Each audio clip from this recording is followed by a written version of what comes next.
Welcome back to the latest edition of The Blend. My name is Steve Benz. Glad that you joined us. All right, so one of my good friends, one of my bros from the West Coast, he's got a brand new movie coming out, Dangerous Date, right there that scares me. He is an activist, an actor, one of the great guys out there. David Chokachi, let's welcome back to the show. David, how the heck are you? I'm doing well, man. Thank you, Steve, for having me on the show. By the way, happy belated birthday to you, my friend. Thank you. You too. Here's some secrets, everybody. David and I look like twins. We are that attractive next to each other. Okay, maybe not. Maybe not. So, man, you keep in great effing shape. I must compliment you. How do you do it, my friend? Well, I went online and I did some research, and I found that you could take the medicine that Brad Pitt took for Benjamin Button in real life, and it actually rewinds your age. You actually grow younger instead of older. So that's the secret, man. That's it. Brad, that's funny. That's a good one, my man. But honestly, Steve, like, I don't know, I feel like at this point in my life, I am. It took me a lot of years to figure out who I am, and I finally feel like I have.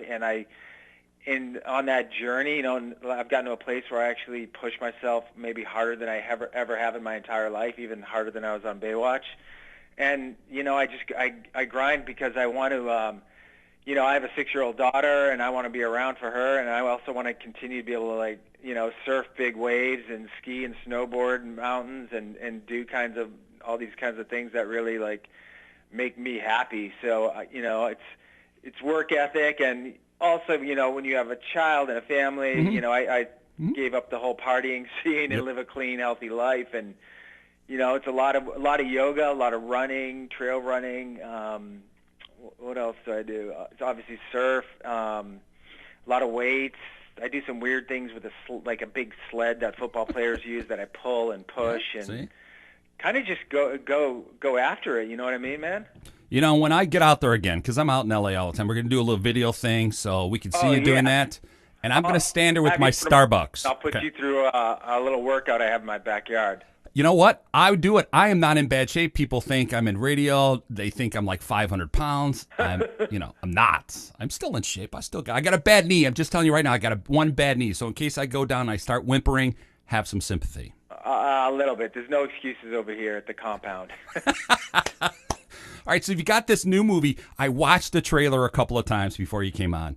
Yeah. And it scared me, my man. Dangerous Date. It made me think of my 20s, and that is not good. We had lots of those, didn't we?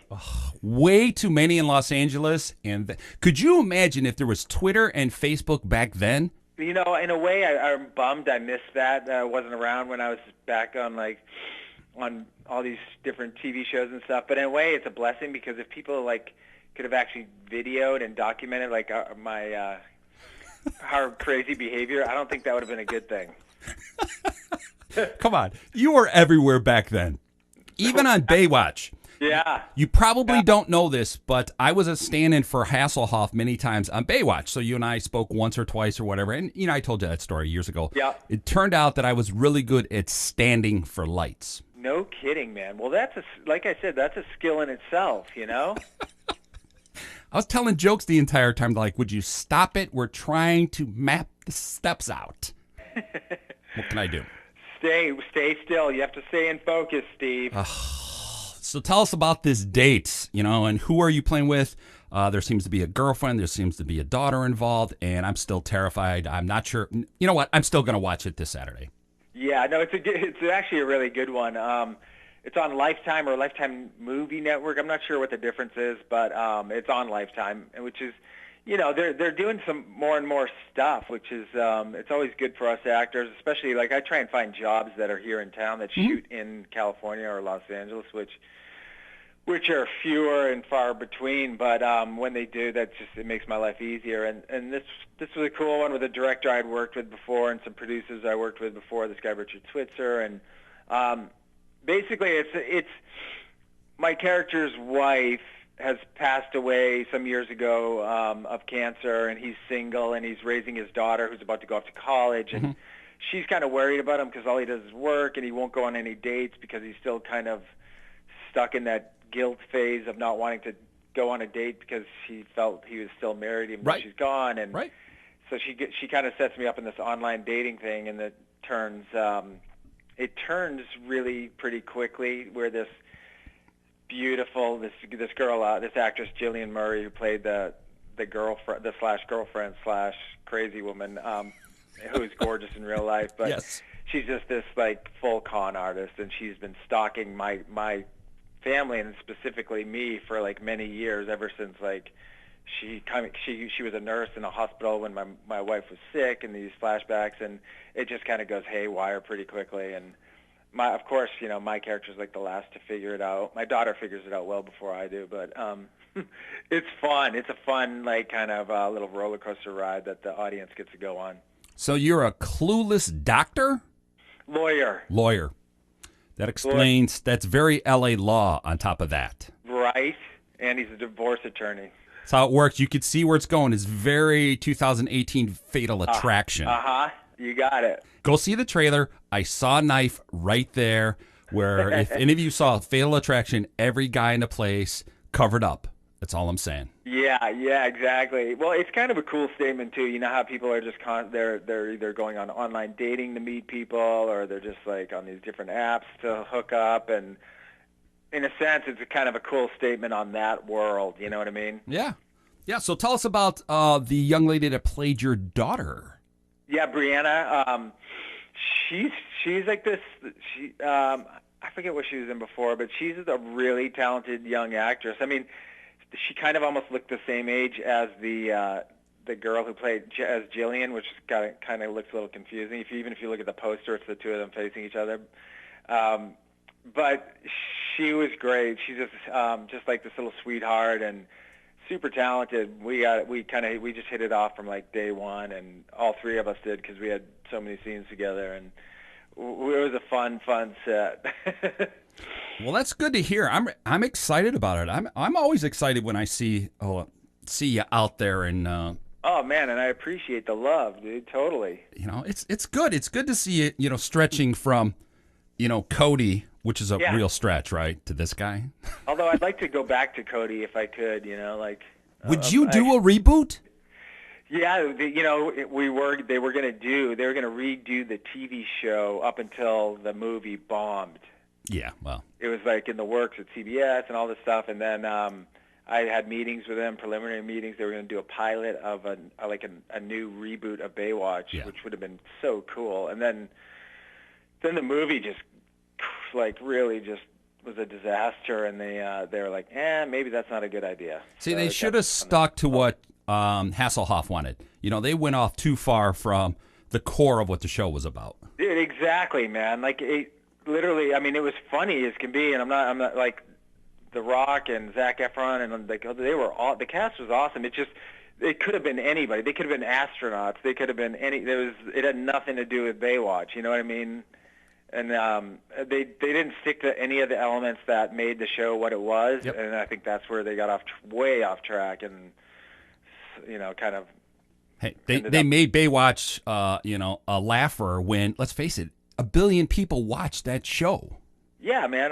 We're in the Guinness Book of World Records. It's classic, man. I never thought I'd be in there, but there's like a cast photo for one of my years, and we're in there. And it's like, back in that day and age when there wasn't all these different networks, it dominated. Yeah. And it's still on. It's still on all around the world. I get these residual checks from like the most random places, like Denmark and the Netherlands and Spain, and I mean. Granted, the residuals are like $1.24 per showing, but but still, it's just more importantly, it's cool to see that the show is still airing worldwide, like however many years, 20-something years later. Which is hard to believe. It's that many years. When did we age, my man? When did we age?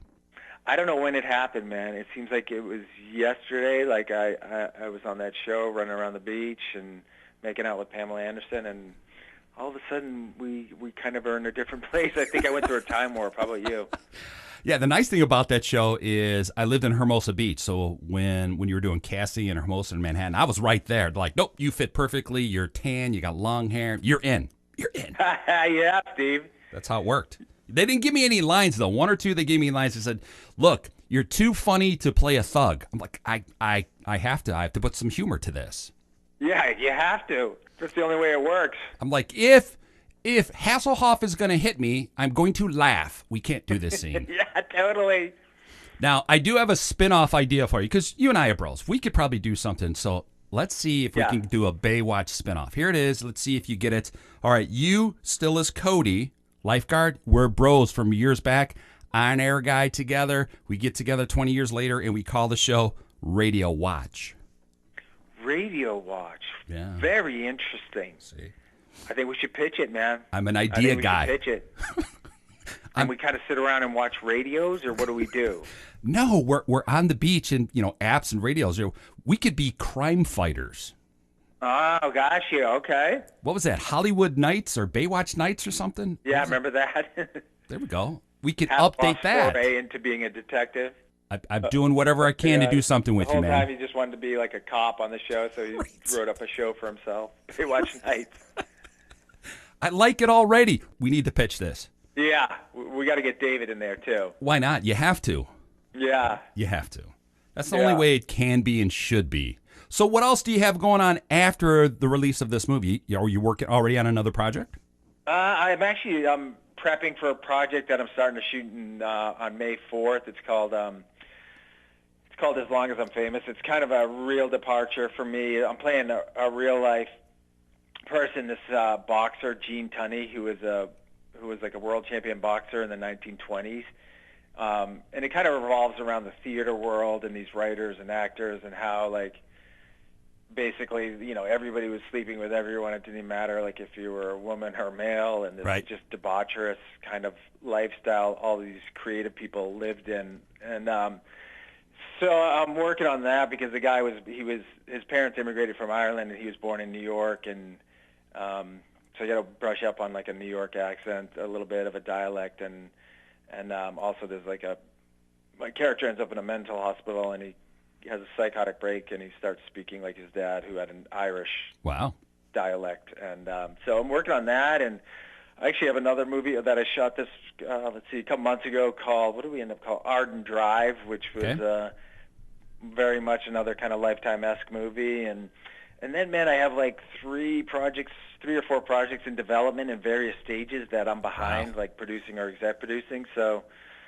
in this day and age, in order to really, as an actor, if you want to do some material that you really want to do, you have to create your own. Right. Basically, you have to be at the ground level up, because there's no split between being a movie actor and a TV actor. In fact, like all the movie actors want to be TV actors now because it's just a much more viable world. It's got longevity, and the pay's better, and more people see it, and so it's just it's so competitive. Yeah, and you got to go behind the scene to have more skin in the game now. Yeah, absolutely, and there are times when it's just like it's weird, like with this whole social media craze, they tried this.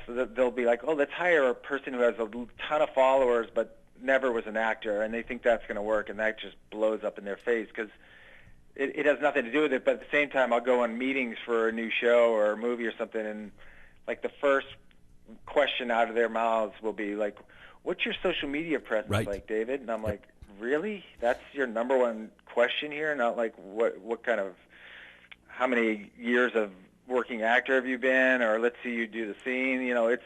It's a different world. It's weird.